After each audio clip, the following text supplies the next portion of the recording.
Today I'll be telling you a story about Sindbad's secret.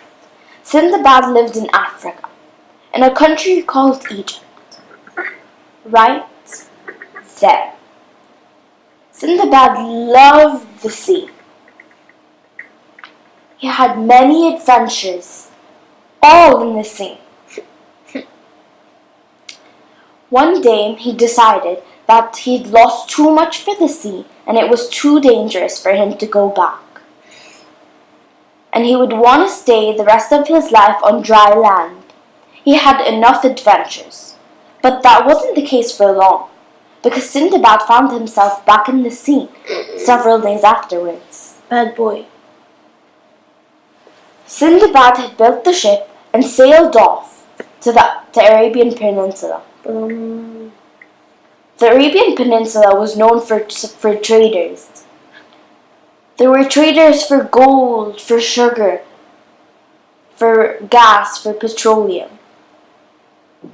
But when he was sailing, he only found one group of traders that were a threat to him. They were the ivory traders. But that's not how it all started. The trip began very smoothly. It was going perfect, and he thought it was the perfect way to end his journey as a sailor. The next day, after his long trip in the sea, his ship broke down by lightning. It got struck by lightning and broke down. It broke down in front of an island where the ivory traders lived. They kidnapped Sindbad and forced him to work for them. The ivory traders had one king. What's ivory? Ivory is found in elephants' tusks. It's worth a lot of money. The ivory traders' king came to Sindbad. A big man stood in front of Sindbad and said, with the roaring voice of his, "Sindbad, you have come to the ivory traders, and here you will stay and spend the rest of your life working for us." Sindbad's eyes widened. He couldn't believe himself.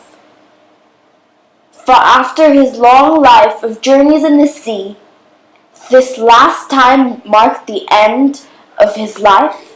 He would be a slave for the rest of his life. Sindbad took a step back, but did not make a sound. The king looked at Sindbad and gave him a chore and told him to go to work straight away. Sindbad was given the role of hunting down the elephants. He was given a bow and an arrow and set it in the island to looking for elephants. He was successful in finding several elephants and hunting them down. They called it the elephant graveyard because of the several elephants that lived there, that were killed there. After the elephants were killed, their ivory tusks were taken and they were sold for gold. One day, the ivory traders' king came to Sindbad and he told him, "Sindbad, you've been doing great. We have never had this many ivory tusks to sell. We can live the rest of our lives on the amount of resources you've gathered for us." Even though Sindbad was happy, the king had noticed the amount of work he put into it. He was sad to hear that he will spend the rest of his life working for such horrifying, terrible human beings. Sindbad ran to his tent and started crying, for this marked the end of his journey.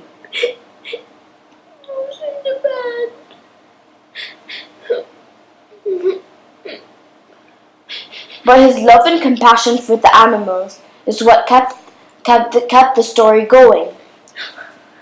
Sindbad would spend the rest of his free time feeding these elephants and taking care of them. His love and compassion for the elephants are what freed him at the end. One day when he was hunting down an elephant, a huge elephant, one so big, Like Toby. he would shake the floor from under him when he walked. The elephant came running, his tusks so big. He carried Sindbad and ran away. The king was furious. Where is Sindbad? He said. But Sindbad was long gone. When the king went back to the graveyard, he had found the amount of ivory Sindbad had gathered that day. And the amount of ivory got the king so happy, he said that he would release him and wouldn't look for Sindbad. Sindbad was happy that he'd taken care of these elephants and that it actually helped. He built a ship and sailed back home, and that was the end of the story.